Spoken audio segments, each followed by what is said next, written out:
Moi je suis Shadia El Ouslati, je suis la dessinatrice d'Oum Katoum. Si j'ai la tête baissée comme ça, c'est que je dessine, mais je suis ravie d'être interviewée. Nadia Troubi-Safsaf, rédactrice en chef du Courrier de l'Atlas. Vous avez l'habitude de me voir maintenant et de me lire surtout, mais voilà, je suis ravie de partager ce moment avec vous.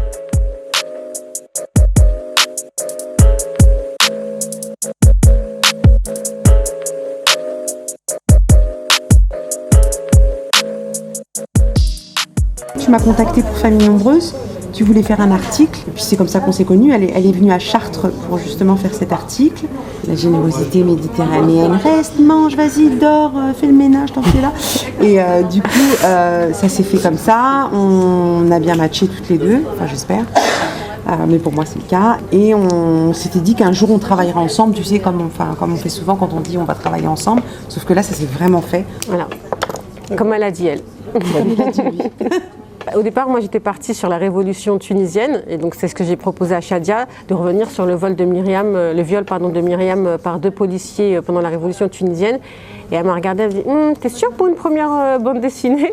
Et donc elle m'a dit « Moi j'ai pensé à un autre projet, j'ai pensé à Kaltoum. Ça a fait tilt tout de suite dans ma tête. » Parce qu'on avait aussi des souvenirs en commun. Kaltoum, c'est les longs dimanches à écouter les longues chansons Kaltoum. Nos 2 parents étaient fans. Et puis ça nous rappelait à toutes les deux aussi la Tunisie. En Tunisie, on est très amoureux de cette diva égyptienne. Moi j'ai appris plein de choses en lisant ton scénario. Elle a quand même un parcours assez atypique pour une femme qui a vécu à cette époque-là, qui a vécu des choses si difficiles comme le fait de devoir être travestie pour pouvoir chanter. Enfin, c'est quand même une féministe avant l'heure. Donc oui, moi j'ai trouvé que c'était important de la faire connaître. Et puis quelque part, c'est aussi faire revivre ce passé qu'on a en commun. Pour moi, et je pense que pour toi aussi, Kaltoum, c'est toute une ambiance, toute une période. Il y a une vague qui déferle de souvenirs quand j'entends Kaltoum. Et voilà, on s'est dit que ça serait bien de la faire connaître également à d'autres générations parce que c'était la chanteuse de l'époque, quoi. C'était la référence. Elle le dit bien, hein, quand elle dit que c'est une féministe avant l'heure, c'est qu'elle défie vraiment toutes les injonctions. D'abord, c'est une femme, elle bataille pour aller étudier, ensuite elle bataille pour pouvoir chanter habillée en femme, elle bataille pour ne plus réciter du Coran mais chanter du profane. Ses parents lui ont quand même fait confiance parce qu'elle quitte son village pour aller étudier au Caire et c'est quand même assez étonnant pour l'époque, tu vois. Ce qui est encore plus étonnant, c'est que son père l'a travesti en garçon alors que son père est imam. Pour l'époque, c'est quand même assez... je pense que ça a dû bousculer les codes, bousculer tout. Et ce qui est intéressant, c'est qu'elle ne rentre pas dans le jeu de l'époque, c'est-à-dire qu'on a beaucoup de starlettes à l'époque, et elle a tout de suite compris ce qu'était...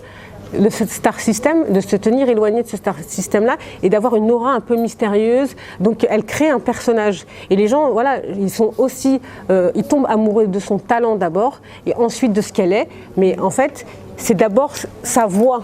Ils tombent d'abord amoureux de sa voix et elle ne joue pas de son physique. Elle voulait être appréciée pour ce qu'elle était. Il y a très peu de photos à l'époque, elle ne veut pas être dans les journaux, elle donne très peu d'interviews, elle se méfie de la presse. Enfin, c'est marrant parce qu'il y a beaucoup de résonance avec plein de choses aujourd'hui. Et puis les gens pensent qu'elle met des lunettes noires pour se cacher, mais en fait c'est parce qu'elle a une maladie des yeux. Donc il y a plein de petites choses comme ça qu'on découvre dans le livre. Voilà.